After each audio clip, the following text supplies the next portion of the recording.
Hello friends, welcome to study corp.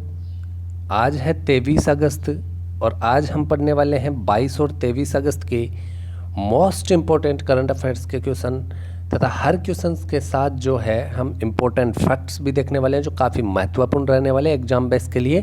तो चलिए करते हैं शुरू। आज का पहला प्रश्न रहेगा, हाल ही में किसे सीमा सुरक्षा बल का नया महानिदेशक नियुक्त किया गया है। सीमा सुरक्षा बल बॉर्डर सिक्योरिटी फोर्स बीएसएफ के नए महानिदेशक किसे नियुक्त किया गया है। अशोक लवासा, प्रदीप कुमार जोशी, राकेश अस्थाना, गिरीश चंद्र मुर्मू। तो यहाँ सही जवाब होगा राकेश अस्थाना। राकेश अस्थाना जो तस्वीर में आप देख सकते हैं, राकेश अस्थाना पहले सीबीआई में भी रह चुके हैं, गुजरात के सूरत सिटी के एसपी वगैरह भी रह चुके हैं। तो राकेश अस्थाना को सीमा सुरक्षा बल का नया महानिदेशक नियुक्त किया गया है, बॉर्डर सिक्योरिटी फोर्स का नया महानिदेशक नियुक्त किया गया है। डिटेल्स की बात करें तो डिटेल्स में देखिए, प्रदीप कुमार जोशी जो ऑप्शन में दिया गया है ये यूपीएससी के अध्यक्ष हैं। गिरीश चंद्र मुर्मू नियंत्रक व महालेखा परीक्षक हैं। अशोक लवासा जिन्होंने हाल ही में निर्वाचन आयुक्त या चुनाव आयुक्त के पद से इस्तीफा दे दिया है, वे सितंबर 2020 में एडीबी एशियाई विकास बैंक के उपाध्यक्ष का पदभार संभालेंगे। यहाँ डिटेल्स में आप देख सकते हैं कि राकेश अस्थाना जो है इन्हें बीएसएफ के बॉर्डर सिक्योरिटी फोर्स के डायरेक्टर जो है नियुक्त किया गया है। चलिए बढ़ते हैं अगले प्रश्न की ओर। अगला प्रश्न है, हाल ही में जारी रिपोर्ट में किस देश ने विश्व में जैविक खेती में शीर्ष स्थान प्राप्त किया है। तो विश्व में जैविक खेती, अच्छा जैविक खेती क्या होती है, तो जैविक खेती के बारे में बताएं। जैविक खेती मतलब रासायनिक जो उत्पाद है उनका यूज न करके जो नेचुरल खाद है उन्हीं का प्रयोग करें। जैसे जैविक खाद, गोबर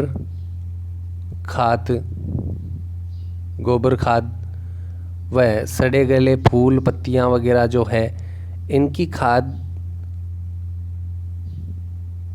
काम में लेना क्या है, जैविक खेती। रासायनिक पदार्थों पर निर्भरता कम करना और इन उर्वरकों पर ज़्यादा ध्यान देना ही जैविक खेती होती है। तो जैविक खेती में शीर्ष स्थान प्राप्त किसने किया है, ये किया है हमारे भारत देश ने। जैविक खेती में शीर्ष स्थान प्राप्त किया है भारत देश ने। देखिए यहाँ आपके लिए डिटेल्स में काफ़ी अच्छा क्वेश्चन और है कि सिक्किम 2016 में पूर्ण रूप से जैविक खेती करने वाला विश्व का पहला राज्य बन गया था। तो सिक्किम 2016 में ही पूर्ण रूप से जैविक खेती करने वाला विश्व का पहला राज्य बन गया था।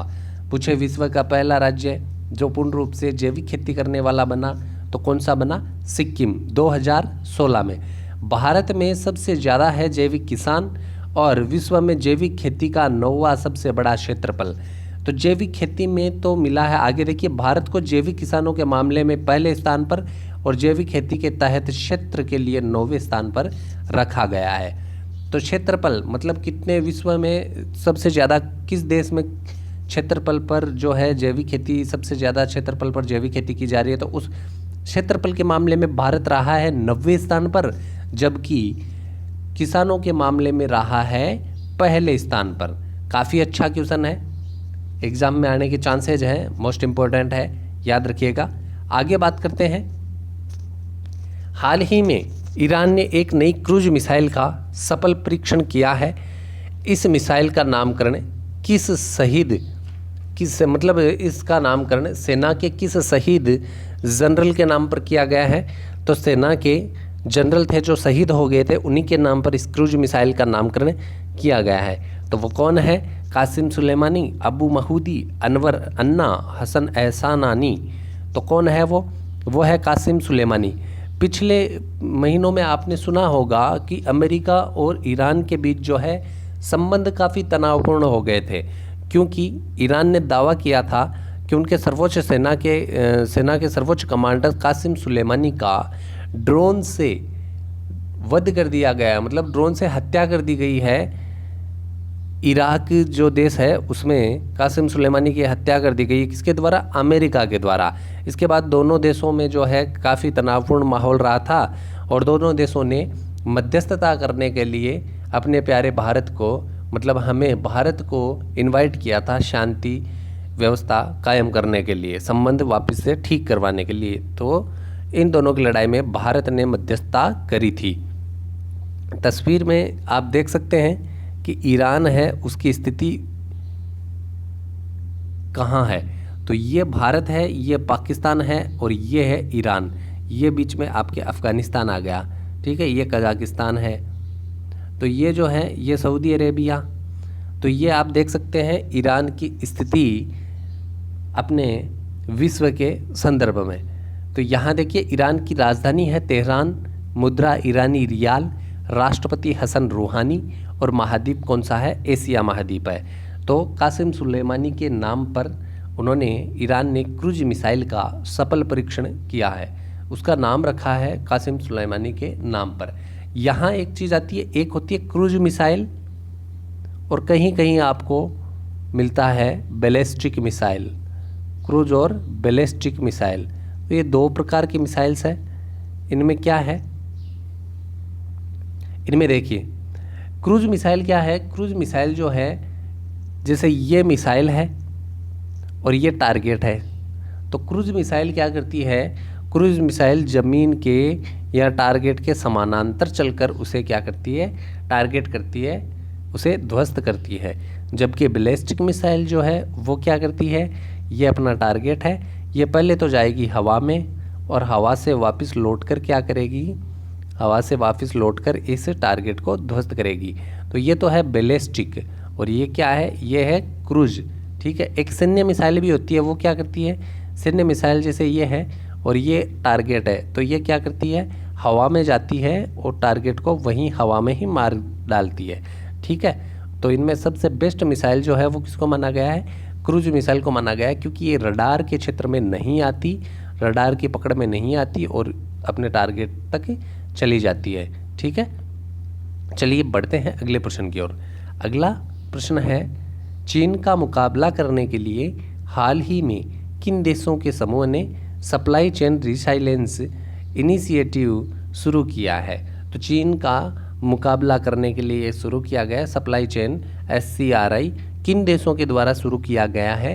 तो इसमें देखिए चीन जो है इसका व्यापार में प्रभुत्व जो है दुनिया में 28% है। कुल मिलाकर विश्व का 100% व्यापार होता है, उसमें चीन की भागीदारी है 28%। तो इसको कम करने के लिए, चीन पर निर्भरता कम करने के लिए 3 देशों ने मिलकर ये सप्लाई चेन शुरू करी है। वो किसने करी है? भारत, जापान और चीन द्वारा ये की गई है। इसमें क्या किया गया है? देखो होना क्या है कि कोई भी चीज़ मंगवाओ तो चीन से मंगवानी पड़ती है, लेकिन यहाँ जो है जापान ने इसकी पहल करी, भारत से बात करी, फिर ऑस्ट्रेलिया को शामिल किया गया। अब इसमें क्या है देखिए, जैसे यहाँ भारत जो है कॉटन जो है उसका सामान चीन से आयात करता है, तो इन्होंने कहा भारत को कि कॉटन चीन से आयात न कीजिए और इसके बाद आप क्या कीजिए, अपने आप को आत्मनिर्भर बनाइए, कॉटन खुद उत्पादित कीजिए, नई योजनाएं लाओ, कॉटन उत्पादित करो, फिर उन्हीं का कपड़ा बनाकर आप चीन भेजते हो। क्या कीजिए, कॉटन खुद उत्पादित कीजिए, कपड़े बनाइए और फिर बाज़ार के रूप में हमें देखिए, हम आपको बाज़ार प्रोवाइड करवाएंगे। फिर ऑस्ट्रेलिया को मिलाया, अरे भाई ऑस्ट्रेलिया तुम क्या करो, तुम यदि कोई भी कुछ भी चीज़ बनाते हो तो उसको चीन में बेचते हो, तो आप क्या काम करो, आप बनाओ, बनाकर हमें बाज़ार के रूप में देख लीजिए।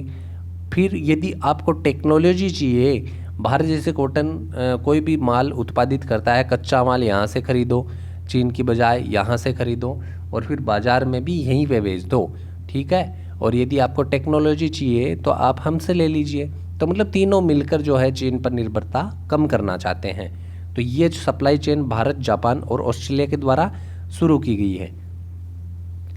यहाँ देखिए डिटेल्स में जापान के बारे में बात करें, जापान की राजधानी है टोक्यो, प्रधानमंत्री शिंजो आबे, मुद्रा जापानी येन, जापान एक ऐसा देश है, विश्व में एकमात्र ऐसा देश है जिस पर परमाणु हमला हुआ था। 6 अगस्त 1945 को हिरोशिमा जो यहाँ नगर है वहाँ हमला हुआ था। 9 अगस्त 1945 को नागासाकी नामक नगर पर हमला हुआ था। परमाणु हमला अमेरिका द्वारा किया गया था। यहाँ फेटमैन और लिटिल बॉय 2 बम गिराए गए थे। ऑस्ट्रेलिया के बारे में बात करें तो राजधानी है कैनबरा, प्रधानमंत्री स्कॉट मॉरिसन और यहाँ की मुद्रा है ऑस्ट्रेलियाई डॉलर। बढ़ते हैं अगले प्रश्न की ओर। अगला प्रश्न है, किस अफ्रीकी देश के राष्ट्रपति ने सैन्य विद्रोह के कारण इस्तीफा दे दिया? तो राष्ट्रपति है, इन्होंने इस्तीफा दे दिया किस कारण से? सैन्य विद्रोह के कारण से। ये जो राष्ट्रपति है इन्होंने यहाँ जो ये देश है, और ये देश है कौन सा? माली। तो यहाँ इन्होंने अराजकता फैला रखी थी। यहाँ के रहने वाले इस राष्ट्रपति से खुश नहीं थे, कब से चाह रहे थे कि ये हट जाए, ये हट जाए। तो आखिरकार सेना ने विद्रोह करके इस राष्ट्रपति का अपहरण कर लिया, किडनैप कर लिया यहाँ से, और अगले दिन घोषणा कर दी कि राष्ट्रपति को हटाया जा चुका है। अब शासन, सेना और प्रशासन जो है ये दोनों मिलकर चलाएंगे कुछ दिन के लिए, और कुछ दिन बाद सामान्य स्थिति होने के बाद जो है चुनाव करवा दिए जाएंगे।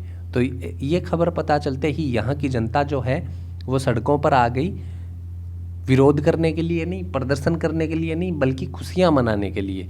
क्योंकि माली जो देश है इसकी हालत भी काफ़ी माली और काफ़ी खस्ताई है। यहाँ 42% से ज़्यादा जनता जो है गरीबी रेखा के नीचे जीवन यापन कर रही है। तो गरीबी भी यहाँ बहुत है, और फिर ऊपर से इतना भ्रष्टाचार इन्होंने फैला दिया। इसी वजह से देखिए, माली जो है वो दक्षिणी अफ्रीका जो मतलब अफ्रीका महाद्वीप है उसका एक देश है। यहाँ आप अफ्रीका महाद्वीप में देख सकते हैं, ये माली देश है, ये अल्जीरिया इसका पड़ोसी है, नाइजर इसका पड़ोसी है। ठीक है, तो ये इसके पड़ोसी हैं, और ये अफ्रीका महाद्वीप का एक गरीब देश है। माली की राजधानी बमाको है। राष्ट्रपति इब्राहिम बाऊबकर कीता, जिन्होंने अभी इस्तीफा दिया है। महाद्वीप अफ्रीका। बढ़ते हैं अगले प्रश्न की ओर। अगला प्रश्न है, दिवस से संबंधित किस दिन अंतर्राष्ट्रीय आतंकवाद पीड़ित स्मृति व समर्थन दिवस के रूप में मनाया जाता है? तो फ्रेंड्स, ये मनाया जाता है 21 अगस्त को, अंतर्राष्ट्रीय आतंकवाद पीड़ित स्मृति व समर्थन दिवस। अन्य दिवस की बात करें तो अन्य दिवसों में 3 अगस्त को मनाया जाता है विश्व संस्कृत दिवस, 6 अगस्त को हिरोशिमा दिवस, 6 अगस्त 1945 को हिरोशिमा जापान जो है वहाँ परमाणु बम गिरवाया गया था अमेरिका के द्वारा। 7 अगस्त को नेशनल हैंडलूम दिवस, 8 अगस्त को भारत छोड़ो आंदोलन स्मृति दिवस, 9 अगस्त को नागासाकी दिवस, ये भी जापान का दूसरा नगर जिस पर अमेरिका द्वारा परमाणु बम प्रयोग किया गया था। 10 अगस्त विश्व जैव ईंधन दिवस, बायोफ्यूल डे। 12 अगस्त को विश्व युवा दिवस, विश्व यूथ डे। 12 जनवरी को राष्ट्रीय युवा दिवस मनाया जाता है। 12 अगस्त को विश्व युवा दिवस। 13 अगस्त को विश्व अंगदान दिवस, वर्ल्ड ऑर्गन डोनेट डे। और 19 अगस्त को विश्व फोटोग्राफी दिवस मनाया जाता है। ये दिवस जो है ये आप याद कर लीजिएगा, एग्जाम में एक न एक दिवस जरूर पूछा जाता है। अगला प्रश्न है, टोक्यो ओलंपिक के लिए भारतीय टीम की आधिकारिक प्रायोजक भागीदार कंपनी कौन सी बनी है? टोक्यो ओलंपिक की बात की जा रही है, तो आपको पता है कि कल का ही क्वेश्चन था कि आईपीएल में भारतीय प्रायोजक कंपनी कौन सी है? ड्रीम 11 बनी है, जिसने 222 करोड़ में ये जो है प्रायोजन ये जीता था। और यहाँ पहले आईपीएल में प्रायोजक कौन था? वीवो थी, जो चाइनीज कंपनी थी। और अभी टोक्यो ओलंपिक जो 2021 में आयोजित होने वाला है, लेकिन इसे कहेंगे टोक्यो 2020 ही। ठीक है, तो ये जो आयोजित होने वाला है 2021 में, यहाँ भारतीय टीम का प्रायोजक कौन बना है? आइनॉक्स जो है कंपनी है, ये बनी है आइनॉक्स। ये प्रायोजक बनेगी भारतीय टीम की। प्रायोजक का मतलब होता है कि ये मतलब भारतीय टीम की प्रचार में ध्यान देती है, और इसकी जो अपनी टीम की टी शर्ट्स वगैरह, जो खिलाड़ियों की ड्रेस वगैरह होती है, उस पर इसका लोगो वगैरह, इसका नाम वगैरह होता है। चलिए डिटेल्स के बारे में बात करें तो ओलंपिक के बारे में भी सवाल पूछे जाते हैं। टोक्यो ओलंपिक 23 जुलाई से 8 अगस्त 2021 तक आयोजित किया जाना है टोक्यो जापान में। ओलंपिक के बारे में बात कर लेते हैं। ओलंपिक से काफ़ी कुछ सवाल पूछ लिए जाते हैं। शुरुआत हुई थी 1896 में एथेंस में, आयोजन होता है हर 4 वर्ष बाद। 30वां ओलंपिक 2012 में लंदन में हुआ था। 31वां ओलंपिक 2016 में ब्राज़ील में हुआ था। 32वां ओलंपिक 2020 में जापान में हुआ था। तो पहला ओलंपिक कब हुआ था? 1896 में एथेंस में। और अभी जो होने वाले हैं वो होंगे 32वें ओलंपिक जापान में, टोक्यो में। अंतर्राष्ट्रीय ओलंपिक समिति IOC मुख्यालय है लुसाने, स्विट्जरलैंड। अध्यक्ष हैं थॉमस बाच। भारतीय ओलंपिक समिति जो है इसका मुख्यालय है नई दिल्ली और अध्यक्ष है नरेंद्र बत्रा। तो इसको भी याद कर लीजिएगा। अगला प्रश्न है, कोरोना संकट के बीच कौन सा राज्य चुनाव आयोजित करवाने वाला पहला राज्य बनेगा? तो ये बनेगा बिहार। निर्वाचन आयोग जो है, इलेक्शन कमीशन जो है, इन्होंने बिहार में चुनाव करवाए जाने की तिथि घोषित तो अभी नहीं करी है, लेकिन गाइडलाइंस ज़रूर जारी कर दी है कि कोरोना के बीच चुनाव करवाने की गाइडलाइंस क्या होगी। तो मे भी पॉसिबल है कि दिसंबर तक यहाँ चुनाव करवा लिए जाएंगे।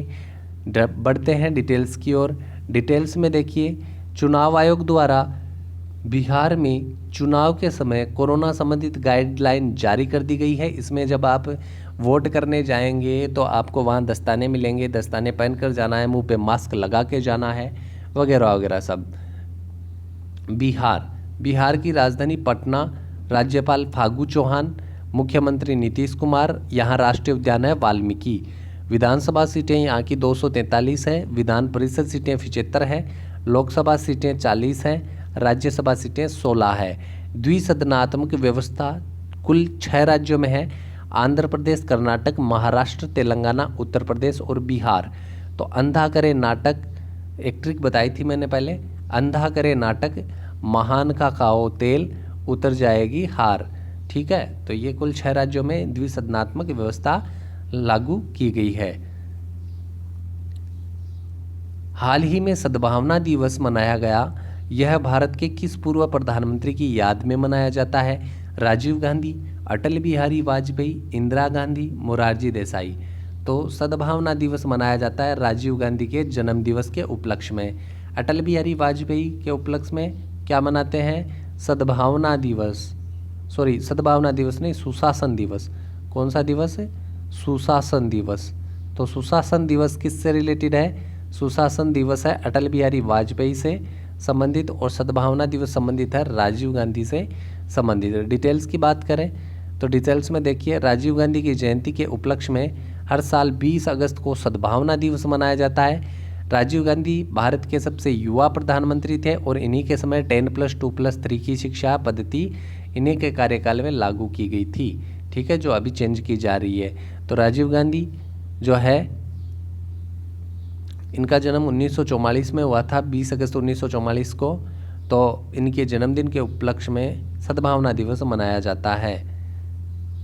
बढ़ते हैं अगले और अंतिम प्रश्न की ओर। ये वन लाइनर क्वेश्चन है। हाल ही में किस बोने ग्रह को महासागर की दुनिया का दर्जा दिया गया है? प्लूटो, मेकमेक, सेरेस या फिर होमिया? तो ये दिया गया है सेरेस को। महासागर की दुनिया किस बोने ग्रह को नाम दिया गया है, दर्जा दिया गया है? सेरेस नामक ग्रह को दिया गया है। बढ़ते हैं आगे। आज आपके लिए 2 सवाल रहेंगे। कमेंट बॉक्स में आपको लिखकर बताना है, जवाब देना है इन दोनों सवाल का। जापान की अंतर्राष्ट्रीय अंतरिक्ष एजेंसी का नाम क्या है?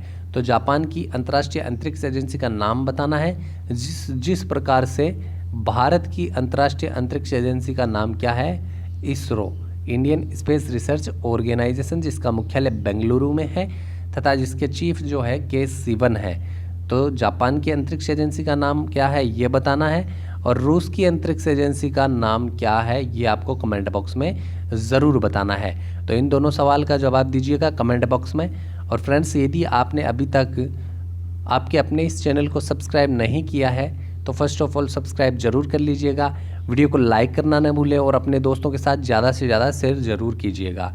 अभी के लिए थैंक यू, नमस्कार, धन्यवाद। जल्दी फिर मिलते हैं अगली क्लास में।